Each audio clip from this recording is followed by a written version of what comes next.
ভারতের প্রধানমন্ত্রী নরেন্দ্র দামোদর দাস মোদী মালয়েশিয়া সফরে। মালয়েশিয়া হচ্ছে এমন একটা রাষ্ট্র যেখানকার রাষ্ট্র ধর্ম হচ্ছে ইসলাম। সেখানে নিশ্চয় মোদী সেখানকার রাষ্ট্রপ্রধানের আপ্যায়নে আপ্লুত হবেন। কিন্তু এদিকে আমাদের দেশে কি চলছে? অসমের মুখ্যমন্ত্রী হিমন্ত বিশ্ব শর্মা তিনি কি করছেন? তিনি বিশেষ করে বিজেপি অসম যা পোস্ট করেছে তাই নিয়ে সারা ভারতেই চিৎকার পড়ে গিয়েছে, নিন্দায় সমালোচনার ঝড় উঠেছে। তাই নিয়ে বলছি আর কি আপনাদের সামনে। কিন্তু মোদিজি চুপ, তিনি কথা বলেন না, তিনি চুপ করে থাকেন। যে কোনো সময় তার যখন কথা বলার কথা তিনি নীরব নিশ্চুপ করে একেবারে দুই ঠোঁট চেপে ধরে রাখেন।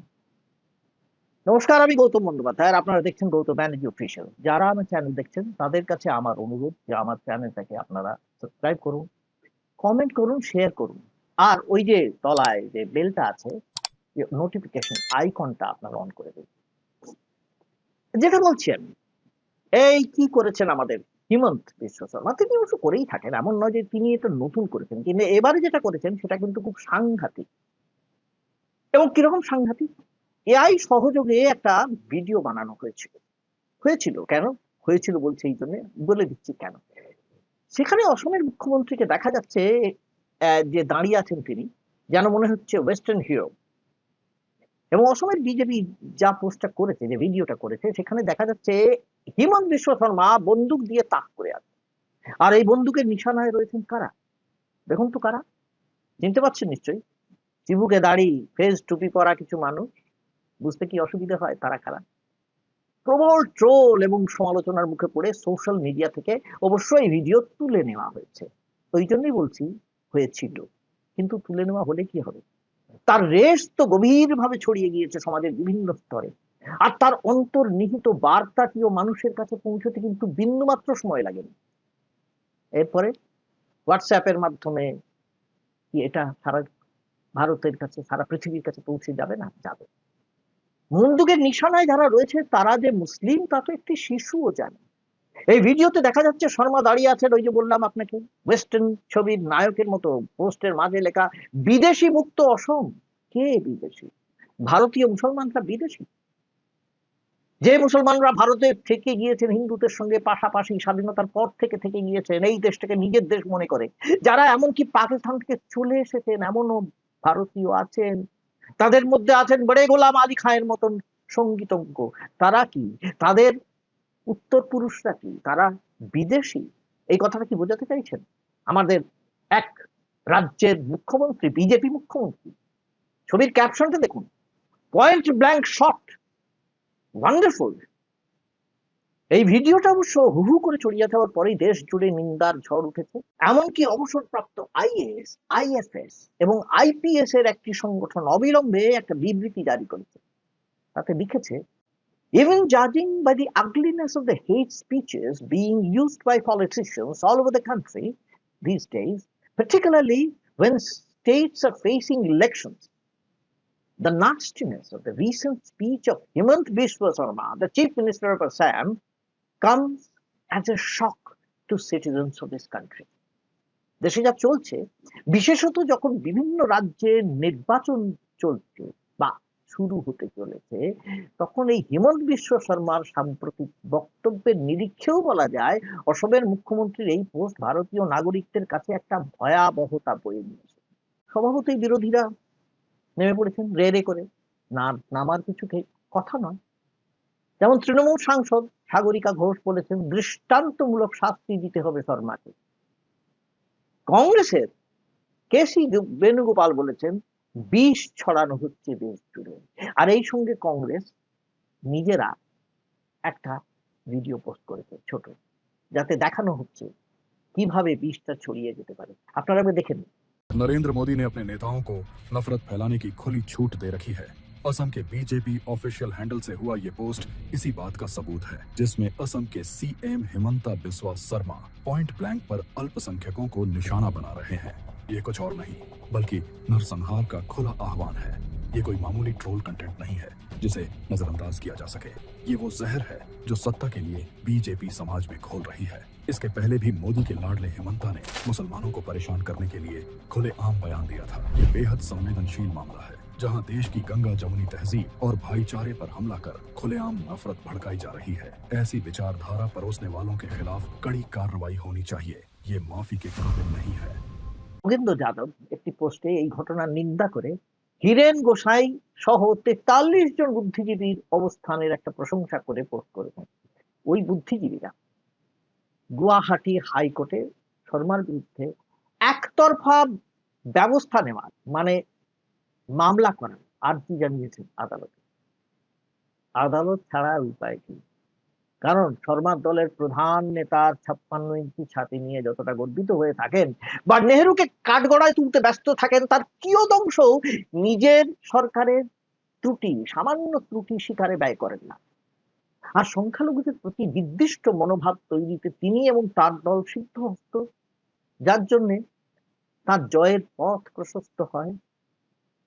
সুতরাং তিনি রাজধর্ম ছেড়ে চুপ করে থাকেন। এই মুহূর্তে হেমন্ত শর্মা মানে হিমন্ত বিশ্ব শর্মার মুসলিম বিদ্বেষ সংক্রান্ত কর্মকাণ্ডের পাশে প্রধানমন্ত্রীর বিদেশ সফর বিশেষভাবে উল্লেখ করছে। কারণ তিনি গিয়েছেন, আমি আগেই বললাম, মালয়েশিয়া সফরে, যেটা কিনা একটা খাস ও ইসলামিক রাষ্ট্র। সেখানে গিয়ে মালয়েশিয়ার রাষ্ট্রপ্রধানের অভ্যর্থনা গ্রহণে ত্রুটি হবে কি? হবে না। নাকি তিনি সেই অভ্যর্থনা গ্রহণ করবেন না? তাও হবে না। কিন্তু তিনি শর্মার কৃতকর্মের জন্য একটি বাক্যও যে ব্যয় করবেন না সে কথা আমরা জানি। তিনি মন কি বাতে অভ্যস্ত, কারণ সেখানে তার কোনো দায় নেই এবং সেখানে তাকে প্রশ্ন করার কেউ নেই। অন্যত্র তিনি নীরব, নিশ্চুপ। যেখানে প্রকৃত নেতৃত্ব দানের কথা সেখানে তিনি থাকেন না। এই যেন সোনার হরিণের মতন তিনি ঘুরে বেড়ান। সে যে চমকে বেড়ায়, দৃষ্টি এড়ায়, যায় না তারে বাধা। রাষ্ট্রপতি ভাষণের পর বিরোধী দলনেতা রাহুল গান্ধী যখন সংসদে নরবনের বই হাতে নিয়ে, আপনারা জানেন প্রাক্তন জেনারেল নরবনের বই হাতে নিয়ে ঢুকে পড়লেন, সেদিন প্রধানমন্ত্রীর জবাবি ভাষণ দেওয়ার কথা ছিল। কিন্তু খোদ অধ্যক্ষ ওম বিড়লা জানিয়ে দিলেন, কি জানালেন? যে প্রধানমন্ত্রী নাকি সংসদে আসবেন না, তাকে নাকি স্পিকার নিজেই বারণ করেছেন, নিষেধ করে দিয়েছেন। কেননা সেখানে বিরোধী মহিলা সাংসদরা তার উপরে হামলা চালাতে পারেন বলে খবর। কিছু মহিলা সাংসদ তার উপরে হামলা চালাতে পারেন এমন দুশ্চিন্তায় যদি দেশের প্রধানমন্ত্রী সংসদে প্রবেশ করতে না পারেন, তাহলে তার উপরে কি করে এই মহান দেশের বাদ দিয়ে সারা দেশের আম জনতা মানে আমাদের মতো লোক নিশ্চিন্তে ঘুমোতে পারি বলুন তো? এটা একটা কি বড় প্রশ্ন নয়? কিন্তু মোদীজি অবশ্য এসব প্রশ্ন কানে তোলেন না। তিনি ঠোঁট চিপে থাকেন যাতে মুখ ফসকেও কোনো কথা না বেরিয়ে যায়। সুতরাং হেমন্ত শর্মার মতন যারা মুখ্যমন্ত্রী, নেতা মন্ত্রী, নেতা শান্তি যে সমস্ত আছেন বিজেপির, তারা যা খুশি বলতে পারেন, বলেও পার পেয়ে যেতে পারেন। যেমন সংসদে নিশিকান্ত দুবে যা বলেন তাই মাপ। আর প্রধানমন্ত্রীও চুপ, কারণ এটা তার কাজে লাগে, ভোটে জেতার কাজে লাগে। মার্কিন প্রেসিডেন্ট ট্রাম্প সাহেব যখন বলে দেন তিনিই নাকি ভারত পাক যুদ্ধ থামিয়েছেন, প্রধানমন্ত্রী চুপ করে থাকে। জেফরি এপস্টেইন বিতর্কে যখন তার নাম জড়িয়ে যায় তিনি কথা বলেন না। তার মন্ত্রিসভার অন্যতম সদস্যের নাম এপস্টেইন ফাইলে উঠে যায়, তিনি ঠোঁট টিপে থাকেন। তিনি শুধু মুখর থাকেন যখন বিভাজনের রাজনীতি উস্কে দিতে জনসময় পৌঁছে যান। সেখানে তিনি নাগাড়ে হয় অনুপ্রবেশকারীদের দিকে ইঙ্গিত করে ভারতীয় মুসলিমদের বিরুদ্ধে থাকেন, আর না হলে নেহরু। আচ্ছা, নেহরুকে কাঠগড়ায় তুলে দিলি, শেষ কথা। নেহরুর জন্যই আজ ভারতের এই অবস্থা। গত এক যুগের বেশি তারা দেশ শাসন করেছেন ভুলে যান, তারা মনে করেন নেহরুই করেছেন, যা করার নেহরু করতে। এখনো খালি কি নেহরুই করে যাচ্ছেন? কি জানি নেহরু আত্মা কোথায় ঢুকে গেছে, কার মধ্যে, তাও তো আমরা জানি না। কংগ্রেসের রবনীত সিং বিট্টু বিজেপিতে যোগ দেওয়ার পর রাহুল গান্ধী তাকে গদ্দার বলেছেন, বিশ্বাসঘাতক বলেছেন। এই কথা বলায় একবারে সাংঘাতিক ভাবে প্রধানমন্ত্রী চটে গিয়েছেন। তিনি বলছেন এটা হচ্ছে শিখদের প্রতি অপমান। বাবা, তিনি সেই শিখ দাঙ্গার প্রসঙ্গ তুলে কংগ্রেসের বিরুদ্ধে বিষোদ্গার করেছেন, এটা একটা পেয়ে গিয়েছেন। কিন্তু হেমন্ত শর্মার ব্যাপারে তিনি চুপ। শুধু হেমন্ত শর্মা না, বাকি যারা যারা এইরকম বিষোদ্গার করে যাচ্ছেন, বিষ উগড়ে যাচ্ছেন, তাদের সম্পর্কে তিনি কিচ্ছু বলতেন না। গুজরাটের দাঙ্গার কথা তিনি মুখে আনেন না। অটল বিহারী রাজধর্ম পালনের পরামর্শ কোনোদিন তিনি কর্ণপাতও করেন। তিনি সাংবাদিক সম্মেলন করেন না, কারণ প্রশ্নের মুখোমুখি হতে হবে, কি দরকার সে সমস্ত করার। এবারে মনে করুন, দেখুন একটা জিনিস আপনাদের বলি, শিখ দাঙ্গার পরেও পাঞ্জাবে কংগ্রেসের হাতে ক্ষমতা গিয়েছিল, বিজেপিতে যায়নি, সেখানে শিখ মুখ্যমন্ত্রী হয়েছেন কংগ্রেসের।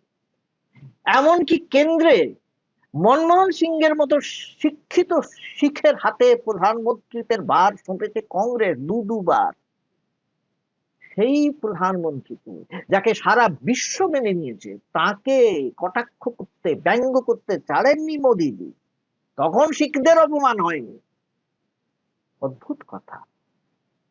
অথচ সংসদে একজনও মুসলিম সদস্য নেই বিজেপি, তবু প্রধানমন্ত্রীটাকে সকলের বিকাশ চান, সবকা সাথ সবকা বিকাশ। তার পরাক্রম শুধু দেখা যায় জনসভায় এবং দলের ভক্তদের সামনে, আর অন্যদিকে তার জয়গান গাইতে থাকে এই সমস্ত যাকে বলা হয় অতি ভক্ত গদি মিডিয়ার কিছু কিছু সাংবাদিক কুল। তাতেই তিনি আত্মগর্বে গর্বিত হয়ে ডাক দেন জয় শ্রীরাম কিংবা ভারত মাতা কি জয়। এখন আবার হচ্ছে বন্দে মাতরম, বঙ্কিমচন্দ্র না উঠে বসেন এসব শুনে। কিন্তু ট্রাম্প সাহেব যখন কার্যত মোদীজিকে নিজের শর্তে বাণিজ্য করতে বাধ্য করেন, তখন তিনি চুপ। ভারত মার্কিন বাণিজ্য চুক্তি যে ফ্রেমওয়ার্ক আমরা দেখতে পাচ্ছি, তা পড়ে মনে হচ্ছে ট্রাম্প প্রশাসন মনে করছে বিজেপি সরকারকে তারা নতজানু হতে বাধ্য করে। মোদীজির ভক্তরা তখন আবার উল্লাসে প্রধানমন্ত্রীর নামে জয়ধ্বনি দিচ্ছেন, যেন একটা বিরাট জয়লাভ হয়েছে। তিনি একমাত্র সরব হন কখন? যখন হিন্দু মুসলিম প্রসঙ্গ আসে। তিনি সোচ্চার হন তখন যখন তিনি দেশের মধ্যে হিন্দুত্ববাদকে উস্কে দিয়ে সংখ্যাগুরুদের ভোট পেতে যাবতীয় বিভাজনের কৌশল বাতলে দিতে চান, করতে চান।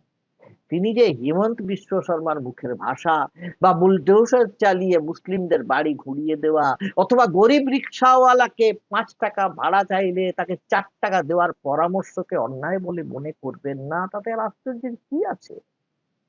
তবে মালয়েশিয়ার মতো ইসলামিক রাষ্ট্রে গিয়ে আপ্যায়ন নেবার সময় যদি তাকে এই প্রশ্নটা করে বসে কেউ যে নাগরিকত্বের প্রশ্নে ভারতের মুসলমানেরা কি হিন্দুদের চেয়ে কোনো অংশে কম, তখন তিনি কি করবেন?